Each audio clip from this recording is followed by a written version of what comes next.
Antigua, c'est un petit havre de paix.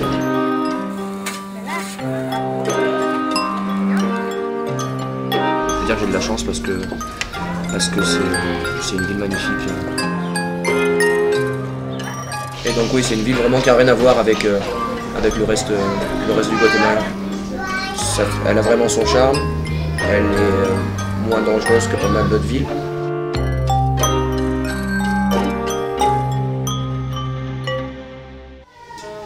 C'est vrai, on n'a pas encore vu de drapeau français.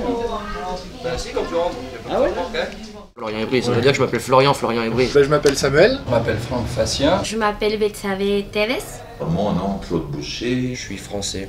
Je suis français. Je suis français. Je suis argentine. 34 ans. 27 ans. 26 ans. J'habite ici depuis 8 mois. Ça fait 2 ans que je vis entre le Mexique et le Guatemala.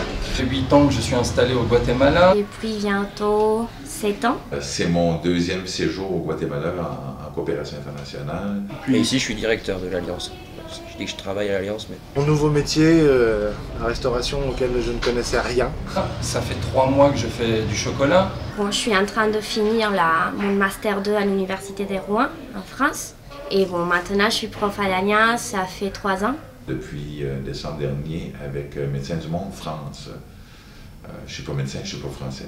Mais bon, c'est un projet sur le droit à la santé des femmes travailleuses de maquila. Comment t'es arrivé ici en fait?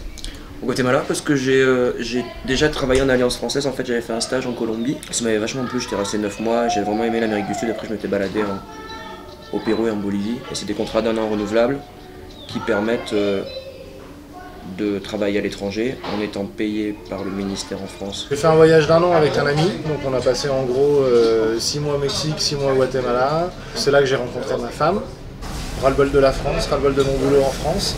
J'étais un petit peu triste en France, c'était un peu plus difficile et de connaître d'autres cultures, ça m'a ouvert l'esprit. Et non, ça me manque pas, j'aimerais vraiment que mes enfants ils connaissent la France, mais bon, ils ont 5 et 6 ans. Ma femme qui est guatémaltèque ne trouvait pas de boulot non plus là-bas, donc on a décidé d'un commun accord de se lancer dans cette nouvelle aventure. À la base, je suis éducateur spécialisé.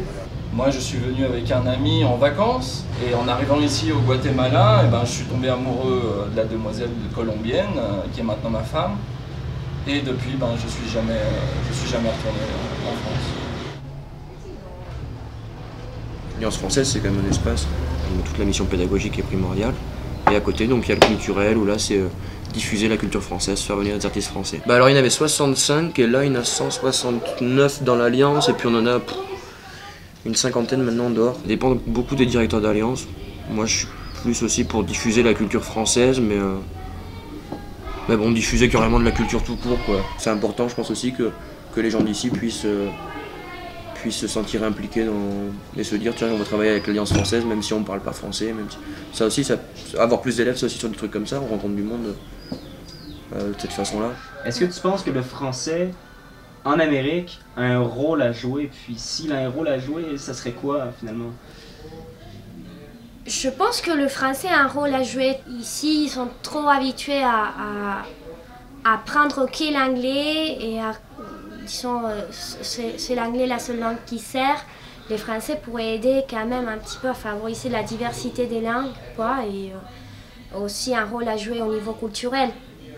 Le français, ça ne se parle pas seulement en France, on le parle partout dans le monde avec des accents différents, avec des mots différents, et la francophonie, c'est ça. Comment on reste francophone, on triche, on s'acoquine avec un paquet de français à l'endroit où on est. Après, il y a une espèce de connexion, on est plusieurs Français à vivre ici, donc on se retrouve de temps en temps, que ce soit dans un bar d'un, dans la crêperie de l'autre. On va manger à la crêperie, on va à la Esquina, qui est un restaurant, on va chez Franck. Ou entre amis, de temps en temps, on se fait des petits repas. Il y a une petite connexion française qui existe quand même. Et on a quelques Québécois, quelques Belges aussi qui sont installés là, dans différents endroits. Et puis très bonnes relations avec l'Alliance française, avec le directeur Florian et avec les professeurs aussi, qui nous amènent souvent leurs élèves.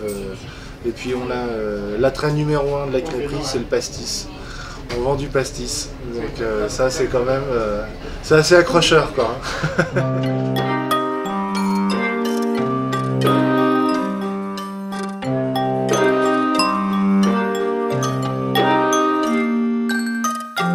Merci.